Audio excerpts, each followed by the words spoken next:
Қайырлы күн баршаңызға. Мен YouTube'тағы оқырмандарым. Сіздерге 4-ші сынып математика 125-ші сабақ шеңбер және дөңгелек деген тақырыпты түсіндіретін боламын. Видеоны соңына дейін қарап кетіңіз. Бүгінгі тақырып шеңбер және дөңгелек. Экологиялық таза көлік қайсысы екенін табамыз бұл жерде.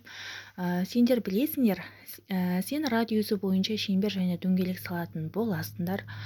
Мына жерде екі көлік берілген. Қаладағы көліктердің қандай түрі экологияға қауіпсіз болып табылатын анықта деп екі көлік көрсеткен екен.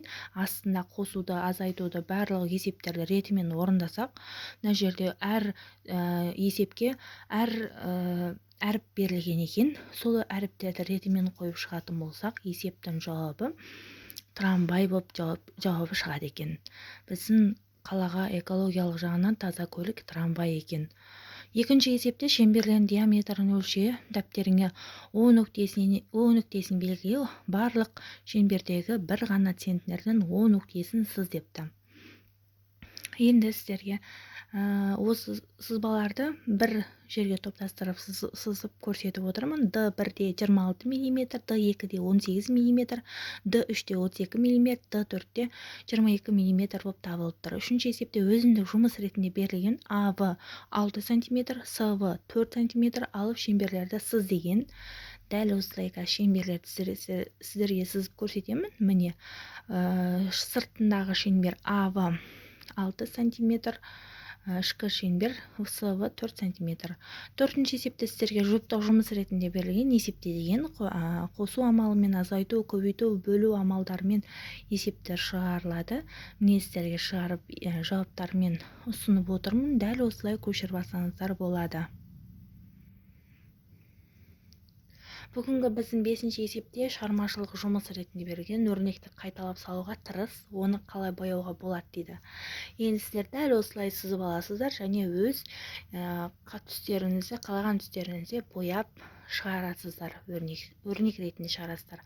Ал 6-шы есебімізде жұптық жұмыс есептері шығар деген. А және Ә бөлікте есептер берілген сіздерге. А бөлігінде есепте бос ыдысқа бір құбыр арқылы минутына 40 литр су құйылады, ал екіншісіне минутына 10 литр су сыртқа ағады.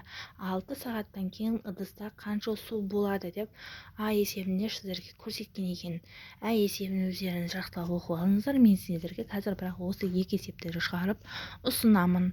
Міне, А бөлігінде жауабы ыдыста 10.800 литр су болады, ал Ә бөлігінде есепте 11.400 литр су болады деп есепті шығарып ұсынып формулалармен жазып алсаңыздар болады. Шешінші есепте математикалық күнделікті өмірде дәптеріңе орында деген. Олимпиада ойындарының эмблемасын салу керек деп ойла. Қалай салуға болатын өздеріңіз ойланып, түрлі түсті қаламдармен сызып алсаңыздар болады дәл осылай. 8-ші есепте бүгін сен зерттеушісің дейді. Тапсырманы орнына 15 дөңгелек суреттегідей орналастыр деген екен. 15 дөңгелекті. Енді P1 деген бұл периметр болып табылады. 12-ні үш рет қосып 36 см, P2 144 см деп сіздерге есепті шығарып көрсеттім. Үй тапсырмасы 9-шы есеп ретінде беріледі. Бұл жерде есепті шығар деген екен. Міне D1 6 сантиметрге, D2 8 сантиметрге, D3 12 сантиметрге тең деп дәл осылай сызып, әдемілеп сызып жазып алсаңыздар, есептің жауабы осылай шығады. Осы есептер ұнаса лайк басыңыз, комментарий жазыңыз, тіркеліп кетіңіз.